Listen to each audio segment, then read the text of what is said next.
What's going on, y'all? This is Cypher from Farside Entertainment. We are here with T.I.'s final album. If you didn't know, now you know. His final album, Kill the King. I'm gonna give y'all a full breakdown of the whole album, piece by piece, song by song. If you don't know me, you should get to know me. I'm Cypher. I'm your favorite artist, and this is Farside Entertainment. If you want to see more videos like this, feel free to hit the like button on the video, subscribe to the channel, hit the bell for notifications, and get more videos like this. So now that I paid the bills, let's get into it. So this is T.I.'s final album, his 12th album, Kill the King. He's got different features on here from Young Dro to Pharrell and etc. He's got different people on here. Um, I'm actually interested in it. I've been a T.I. fan for a long time, and he's finally hanging up the boots, saying that he ain't got to walk around, run around sweating, rapping on stage for y'all no more. He's done with rapping, so this is his last one, which hey, I think it's time. You know what I'm saying? I think once you get to a certain point, when you reach a certain plateau, maybe it's time to hang it up. Maybe some other artists his age should think about it. Maybe we can reconsider. You know what I'm saying? So I'm with him. I'm with him on that. So I'm ready for it. Hope you ready. Let's get it going. So the first track I listened to was "The King's Thoughts" featuring um, Harris. That's T.I. and Tiny's youngest daughter. It's just an intro track, like 40 seconds long. She's singing about being the king, her dad. It was a pretty nice intro. It set the tone for what the album would be. I didn't know who Harris was until now, so that's pretty cool. They had the kids on there, so that sets the tone for the album. The next track was "See What I'm Saying." I'm pretty sure that was produced by Pharrell. The way it sounds like it was Pharrell who produced it. Um, it's a very royal intro. You can tell they put a lot of time and effort into it to really make it, give this album that type of feel. A very royal intro. Sound like Young Joe might have been on there. I'm not sure. I didn't see him credited in the title, um, but it definitely tells you about who he is, what he's done to get here, his accolades, etc., etc. So it's very interesting. I like the way he started off with that record. So good job. Next track, of course, is "Let Them Know." You already know how fire that is. I think it's a number one record now, which is crazy. But that's how you go out. You have your last album, have a number one record behind it to really push it, and that's how you do it. So I gotta give Ti his props. That was a nice record, very fire record in production. Next track was "Where I'm From" featuring Anderson .Paak. It's hard to miss when you got Anderson .Paak on there. Anderson .Paak is a cheat code. If you don't know who Anderson .Paak is, check him out. He was a free freshman, double XL freshman, probably what 2016 or something, with those other guys, something like that. Singer, rapper, more so singer, but he raps too. Definitely has a sound that's been around for millennia. It's hard, like I said, to miss with Anderson .Paak. And they have really good chemistry. Anderson .Paak on a Ti record is a good idea, especially when you have a classic Ti record. So, good record, very very solid record. And basically just talks about his upbringing, where they from, what happens, all that good stuff. Next record is "Rant," which is exactly what it sounds like. Ti was going on a rant, talking about different things within the industry, the people within it. He raps about not needing to rap no more. He actually, like I say, he's pretty much venting, and the beat was pretty cool. Um, he didn't, if he did address the 50 situation, I didn't notice it. I didn't hear any lyrics that really stood out to make me say, "Oh, okay, he's taking shots at 50," which you don't need to, of course, but I just didn't know if that's what that was, if he was on that or not. But he does rap about hoping to continue his legacy within his kids. We know whether they do it with the music route, acting route, rapping, singing, however, you know what I'm saying? So, pretty solid record. Next record is Mr. Him.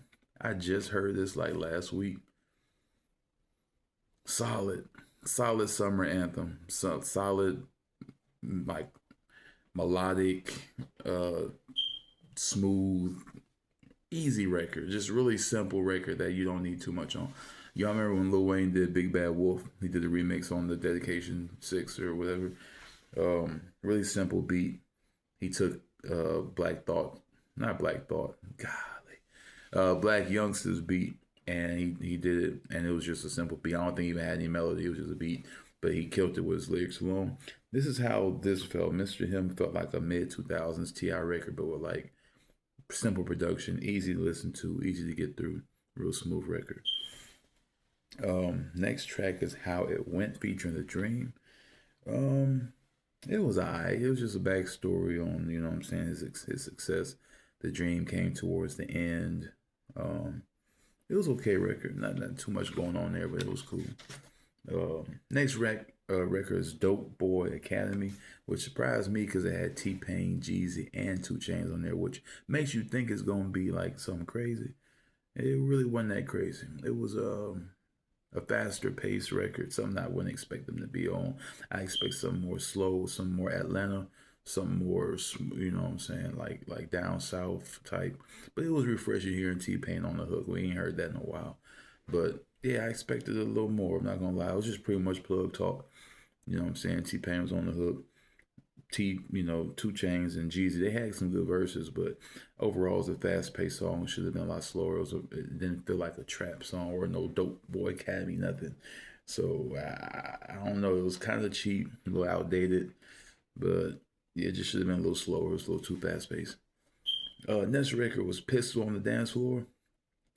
I'm not gonna hold you. This is probably the one I like the least on this album. I don't understand it. It sounds just like the previous record, Dope Boy Academy.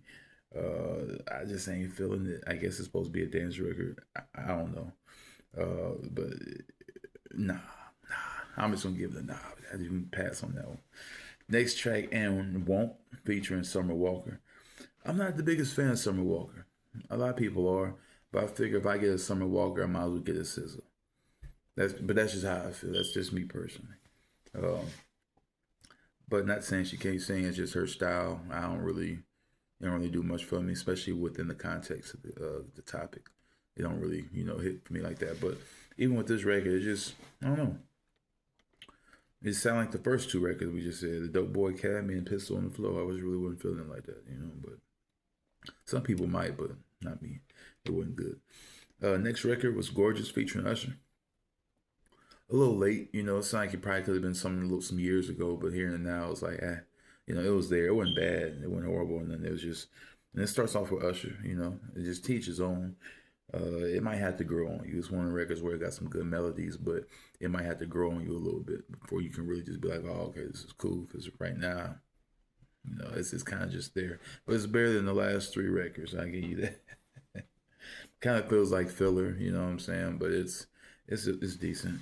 Next track is We Own with Turbo on the beat. It was alright. Again, an alright track. Probably could have did the beat a little more justice. The beat was pretty cool, but the song didn't really deliver as much. I think it needed a little more on the lyrical side.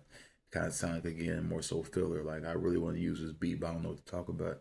So I'm just say something and use it. That's how I felt. That's how it sounded on there to me. So next track was LLOG Clay. I don't know if I'm saying that right. If it's a reference to something. It's got NBA Youngboy on it, and I didn't expect this track to be this fire.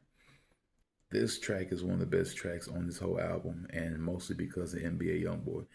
Like I said, I didn't expect it, but it happened.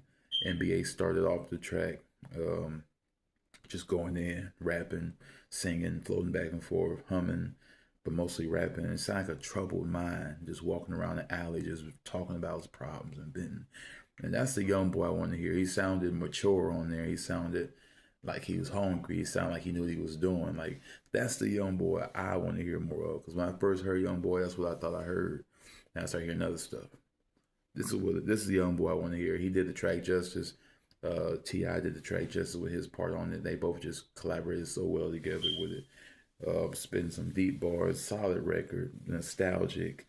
It puts you in the vibe of like an Eminem Stan or like a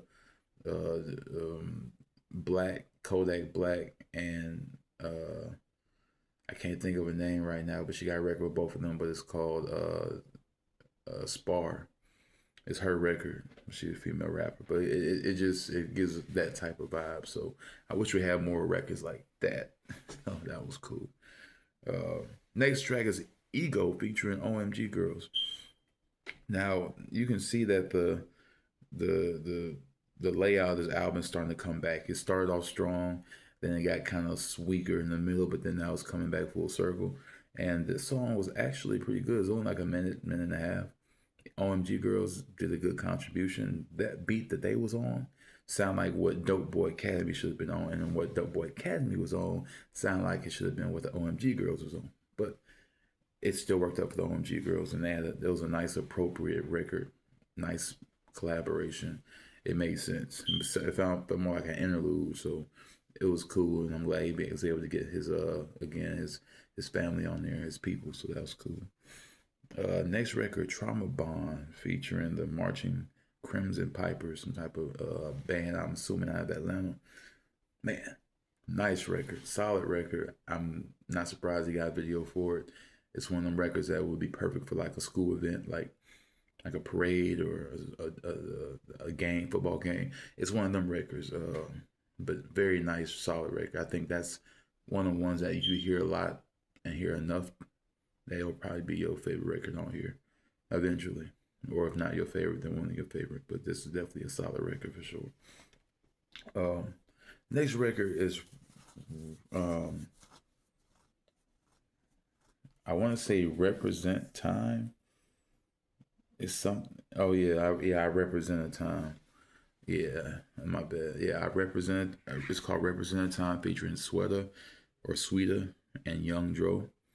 Man, it was a record talking about when things were different back in the day, and solid record again. Give you that feeling like the one with NBA YoungBoy had. Young Dro on the record, spazzed like only Young Dro can. I'm glad we got to hear that Young Dro again, especially on T.I.'s final album. T.I. went in, great features. Overall, it was a dope song and definitely one of the best songs on here. Next track is Big Dog featuring Buddy Red, Billy Lennox, and E.J. Jones, which I assume are all musicians because I didn't hear anybody's actual voices, a lot of actual real life instruments.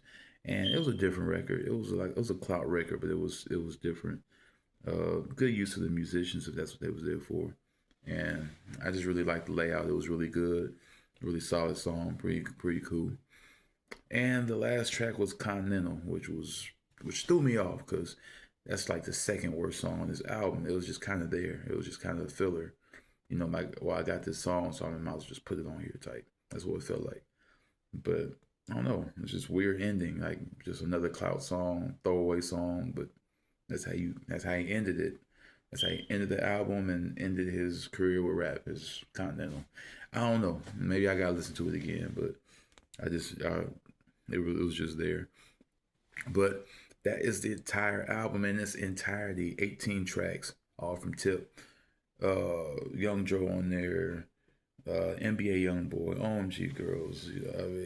He had a lot of features. T-Pain, Jeezy, The Dream, 2 Chainz. Like he had a lot of people on here, and it was a good send off.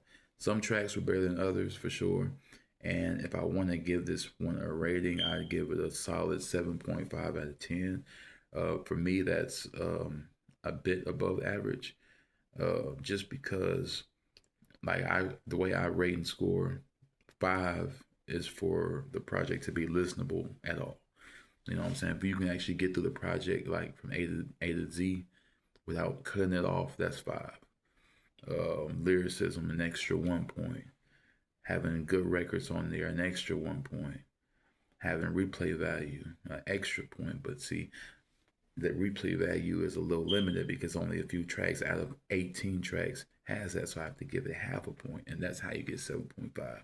See, if T.I. had like a 10 song album and 7 of them were slapping, then the score would be higher because there's less tracks to fill out. But out of 18 tracks, and I'm only listening to like 5 for sure, then that's what makes the ratio go down. That's why the score gets lower. That's why. So I really want to give it like an 8. But if I'm being realistic, like 7.5 out of this for sure. It's a great album altogether. And again, some that would probably have to grow on you. But right now, I just got my solid picks. I say my favorite song on here is probably, I don't know. I really like Mr. Him. I really like that song with NBA YoungBoy, LL OG Clay. I really like